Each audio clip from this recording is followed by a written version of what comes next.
शंकर भगवान को धतूरा कब चढ़ाना चाहिए उसका विशेष ध्यान रखें। जैसे शिवरात्रि है, प्रदोष है, या सोमवार है, या कोई विशेष आपका उत्सव है, तो आप शिव जी को धतूरा चढ़ा सकते हैं।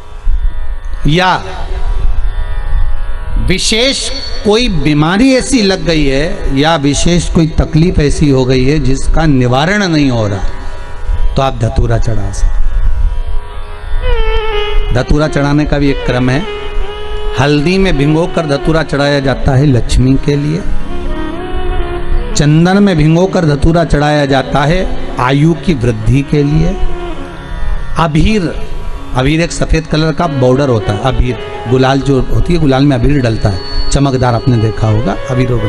तो अबीर में धतूरा जो डुबोकर चढ़ाया जाता है, अबीर को लगाकर चढ़ाया जाता है, वो रोग मुक्ति का होता है। काय के लिए होता है? वो रोग मुक्ति, रोग की मुक्ति।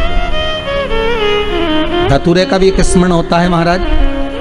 बहुत भारी रोग है, बीमारी लग गई है, डॉक्टर अपना काम कर रहे हैं, घर का व्यक्ति बहुत बीमार हालत में पड़ा हुआ है, तो बेलपत्री के वृक्ष के नीचे भी शिवलिंग का निर्माण कर एक धतूरा समर्पित करा जाता है, जिससे रोग से मुक्ति होती है।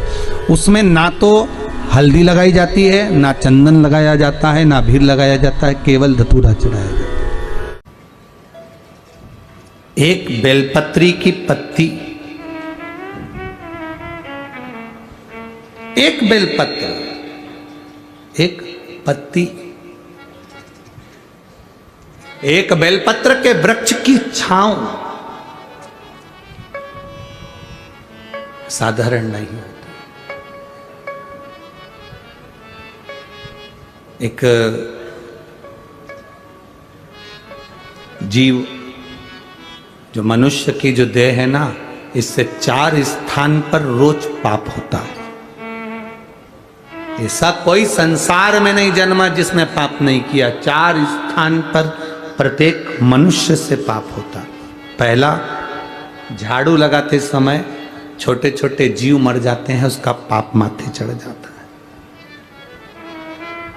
है। दूसरा, अग्नि जलाते समय, चूल्हा जलाते समय, गैस जलाते समय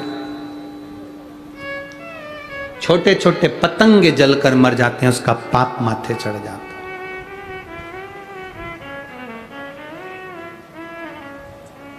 स्त्री, किसी पुरुष को हमने कहा कि जब रोटी बनती है, चूल्हा जलता है, लकड़ी में आग लगती है, तब पाप माथे चढ़ता है, तो पुरुष ने कहा हम तो रोटी बनाते ही नहीं है, नारी स्त्री रोटी बनाती है। अगर नारी रोटी बनाती है तो सारा पाप उसी के माथे चढ़ता होगा, सारा पाप उसी के माथे पर चढ़ता होगा। जब स्त्री रोटी बना रही है, नारी रोटी बना रही है, तो पाप उसके माथे चढ़ता होगा। पर इनको बताए कौन? हमारे धर्म शास्त्रों के अनुसार गुरु गोरखनाथ जी का आप लोगों ने दर्शन किया? गोरखनाथ जी का फोटो देखा है?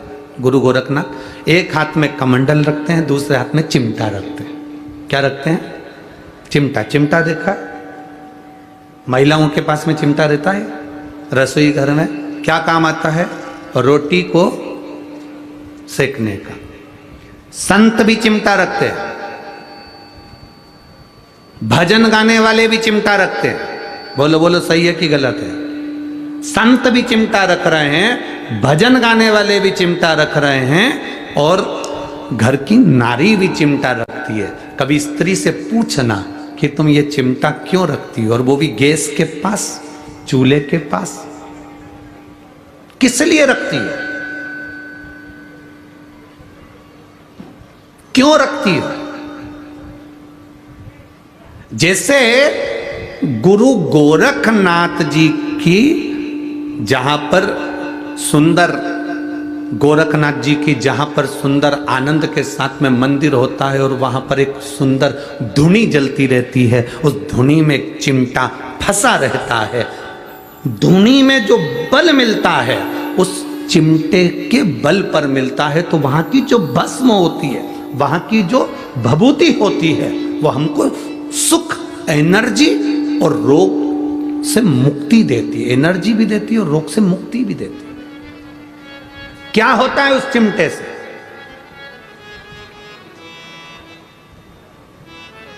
क्यों स्त्री के हाथ में वो चिमटा आ गया? कभी सोचा, कभी विचार किया? संतों की कृपा। एक बार गुरु गोरखनाथ जी महाराज भ्रमण कर रहे थे। भ्रमण करते करते एक स्त्री पर उनकी दृष्टि पड़ी। गुरु गोरखनाथ ने देखा कि यह नारी बड़ी दुखी है, बड़ी दुखी। घर का भोजन बनाना, बर्तन धोना, कपड़े धोना। ध्यान देना, 4 स्थान पर व्यक्ति से पाप होता है। पहला, झाड़ू लगाने की जगह। दूसरा, अग्नि जलने के स्थान पर पतंगे जल जाते हैं। तीसरा, पानी भरते समय, कपड़े धोते समय, स्नान आदि कर्म करते समय, पोछा लगाते समय छोटे छोटे जीव मर जाते हैं, उसका पाप माथे चढ़ जाता है। और चौथा स्थान बताया, चलकर जाने में पाँव के नीचे छोटे छोटे जीव मर जाते हैं, उसका पाप माथे चढ़ जाता है। 4 स्थान पर प्रत्येक मनुष्य से पाप होता है। गुरु गोरखनाथ जी ने उस स्त्री को देखा, उसको देखकर गुरु गोरखनाथ जी ने देखते से अपनी आंखों में जल भर लिया कि ये नारी जगत का कल्याण करने वाली, इसके गर्भ में जो संतान जन्म लेती है वो विश्व का कल्याण करती है। और इस नारी के पास में पाप भ्रमित हो रहा है। जल का वो कपड़े धोती है, जीव मरता, उसका पाप माथे। अग्नि जलाती है, उसका पाप माथे। झाड़ू लगाती है, उसका पाप माथे। दिन भर चलती है, उसका पाप माथे। चरण के नीचे जीव मर जाते। इस स्त्री का कल्याण कैसे हो सकता है? इस नारी का कल्याण कैसे हो सकता है? गुरु गोरखनाथ बाबा ने उस नारी के हाथ में, बस उसी समय नारी के पास में गुरु गोरखनाथ जी ने अपनी सूचना पहुंचाई कि नारी, अगर एक जैसा चिमटा मैं रखता हूं और चिमटे से पाप दूर भाग जाता है, वो चिमटा अगर नारी के रसोई घर में होता है तो पाप दूर भाग जाता है। कितनी माताएं बैठी हैं जिनके घर में है रोटी, कई काम लेती हो ना, उसको कहाँ रखती हो? रसोई घर में, गैस के पास में रखा रहता, कहीं टंगा रहता, कहीं पास, जहां अग्नि है, जहां चूल्हा है, उसके पास में चिमटा।